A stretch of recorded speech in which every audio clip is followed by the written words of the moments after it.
This is the first older passenger elevator at 655 Church Street, Indiana, Pennsylvania. This one's a Dover Oildraulic traditional. California upgrade. Sarah Winter's, that's an interesting cab. And railings. Basement, it's kind of brass, but it's dirty. Hear it out. It's one of those replacement indicators by Eastern. Your basement.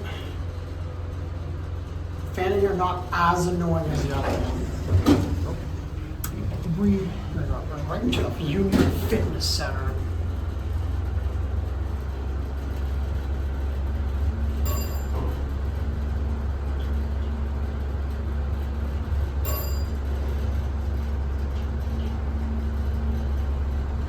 Your three.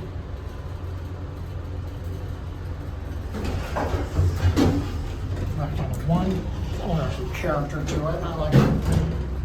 Non-ADA phone. It's a basic cab, but at the same time it's interesting with like the wood railing and the wood trim at the top. It's kind of weird. I don't know what's up with this cab. You're back at one certificate. This is the wrong certificate. This is the certificate for the Easter, but then they put 02 on it. Yeah, that's the wrong certificate. It's an interesting indicator there too. Interesting. Oh, there goes the next one.